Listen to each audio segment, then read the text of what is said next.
Let's be honest with each other. This morning, when the alarm went off at 7 a.m., what was the first thought that crossed your mind? Was it, I wish I could sleep a little longer? Another week of grinding? Or when will I ever have enough money to retire? There must have been moments, while inching forward on a jammed highway during rush hour, or waiting endlessly for your morning Starbucks to recharge, when you secretly wished a world without work existed. Sounds like the pipe dream of someone who's completely burned out, right? But the truth is, there once was a world exactly like that. For 99% of human existence on Earth, the concept of work simply did not exist. For 300,000 years, our ancestors woke up with no bosses, no deadlines, and no timesheets. But if they weren't working 40 hours a week to pay off credit card bills, then what on earth did they do all day? Imagine this. What if those fur-clad people of the past were actually enjoying the exact same leisurely, early retirement lifestyle that you are currently trading your youth to achieve? And ultimately, what massive scam took place that made all of humanity voluntarily step into this endless hamster wheel of productivity? Movies often feed us the image of prehistoric humans struggling 24/7, scavenging for every root and running for their lives from wild beasts just to survive another day. We always assume they were incredibly busy just trying to stay alive. But science tells a completely different story. In 1963, anthropologist Richard Lee went to live with the Jew/Hoansi tribe, one of the few groups still maintaining an authentic hunter-gatherer lifestyle. And when scientists actually started the stopwatch, the results dealt a massive blow to the modern hustle culture. They spent only 15 to 20 hours a week gathering food and maintaining their shelters. That breaks down to less than 3 hours a day. While you're grinding away 40 to 50 hours a week at the office, not even counting the daily commute or answering emails on Sunday nights, your ancestors had the whole survival thing figured out in less than half that time. The concept of having a job in exchange for existence simply isn't in our DNA. And this leads straight to a bigger, more fundamental question. If it only took 3 hours to fill their bellies, then with the dozens of free hours left in the day, what on earth did they actually do? Let's try to reconstruct a busy day in the life of our ancestors. After completing a quick morning hunt or foraging session, the vast majority of the rest of the day was basically blank space, but not the dull, empty kind. Anthropologist James Suzman calls this social time, and they dedicated up to 6 hours a day just for this. They sat around the fire, they groomed each other and picked out lice, they played with the children, they gossiped, and pay close attention to this detail. These were purely genuine connections. It was nothing like forcing yourself into a suit, smiling awkwardly at a networking event, or grabbing a social beer hoping to close a deal. In a world without police, banks, or legal contracts, your survival depended 100% on the tribe. You invested time in the people around you simply because that was how humans maintained their humanity and cohesion.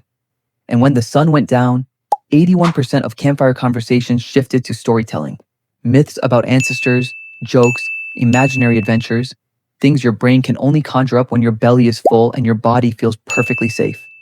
But what if you're the type who doesn't just believe in stories and needs hard physical evidence? Archaeology has the answer ready for you.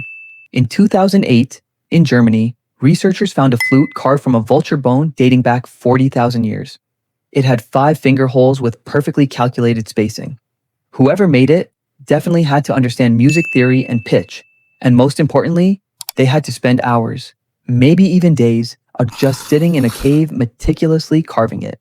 Not to make a weapon, not for self-defense, just to create music. At Blombos Cave in South Africa, 100,000-year-old shell bead necklaces were found. Someone had so much free time that they walked a 40-kilometer round trip to the coast just to collect shells, and then painstakingly used stone to drill tiny holes to string them into jewelry. They did this just to look stylish. That is exactly what humans do when they have time. They make art. They create beauty. Even the way they slept was completely different. Before being manipulated by the blue light of phone screens, our ancestors slept in 2 phases, biphasic sleep. They would have their first sleep for about 4 hours, then wake up for 1 to 2 hours in the middle of the night in total darkness to reflect, whisper to each other, or get intimate, before going back to sleep for the second phase. So, the next time you wake up tossing and turning at 3 a.m., don't panic and immediately think you have insomnia. That's just your 300,000-year-old brain signaling that it's time for the ancient midnight reflection. They lived such a relaxed, free, and healing life. So ultimately, what massive scam took place to push us behind these 9 to 5 desks today? About 10,000 years ago, in the Fertile Crescent, someone buried a seed in the ground and daydreamed. Once I plant this, life is going to be so much easier.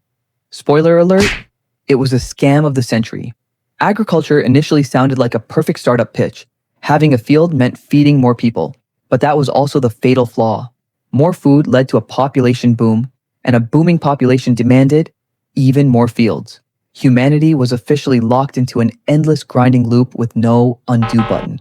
And if you think farming was a peaceful life, just look at the evidence on the archaeologists' examination tables.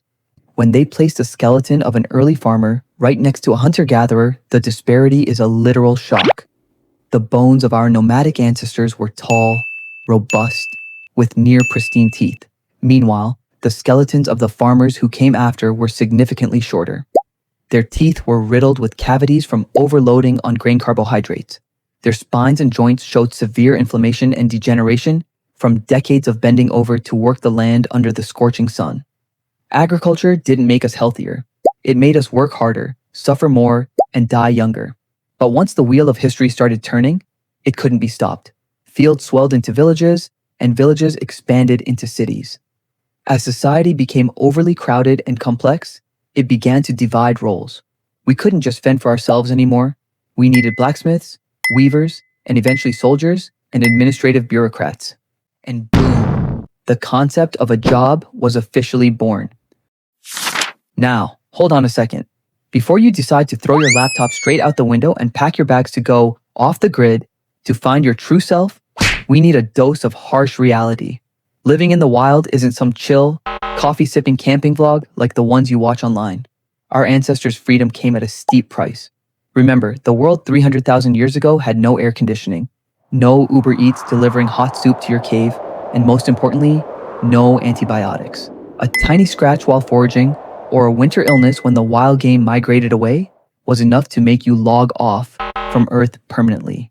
There was no ER, just you and natural selection. So, we don't need to romanticize the past. At the end of the day, sitting there, typing out boring Excel formulas in an air-conditioned room, occasionally taking a bite of a donut, is still infinitely safer and more luxurious than running for your life from a starving predator. We are incredibly lucky to inherit the great privileges of the present: a long lifespan, modern medicine, and absolute safety. Our ancestors' trade-off created the comfortable cushion we get to rest on today. The problem with the modern world isn't that we have jobs. The problem is that we are letting work completely swallow our right to simply exist. That feeling of being swallowed, or that exhausting Wednesday afternoon burnout you feel, is what evolutionary psychologists call an evolutionary mismatch. Essentially, your brain is still a 300,000-year-old piece of hardware, pre-programmed for leisurely strolling across the savannah and gossiping around a fire. But right now, it's being forced to run an overloaded operating system called the digital age and productivity. Our ancestors' stress was strictly short-term. See a predator, run away, get to safety, done. Our stress is invisible and chronic. Credit card debt, Friday's deadlines, end of month, KP is. Your brain wasn't built to handle this relentless, non-stop pressure. It throws an error. And that error is the crushing fatigue you wake up with every morning. So, stop trying to optimize every single second of your day. Allow yourself to have some completely mindless downtime. Draw a wonderfully terrible picture that no one will ever buy. Bake a completely burnt cake. Take a walk around the block and stare at the clouds without wearing headphones, without learning any new skills. Have a pointless, rambling conversation with a friend that brings absolutely zero networking benefits. Doing these things isn't a waste of time. That is when you are stripping away the shell of the diligent 21st century employee, allowing the ancient human inside you to finally breathe.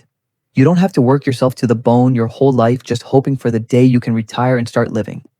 You were born with that right 300,000 years ago. If this resonated with your inner ancient human, drop a like and subscribe to join our tribe. Now, turn off the screen and just naturally exist.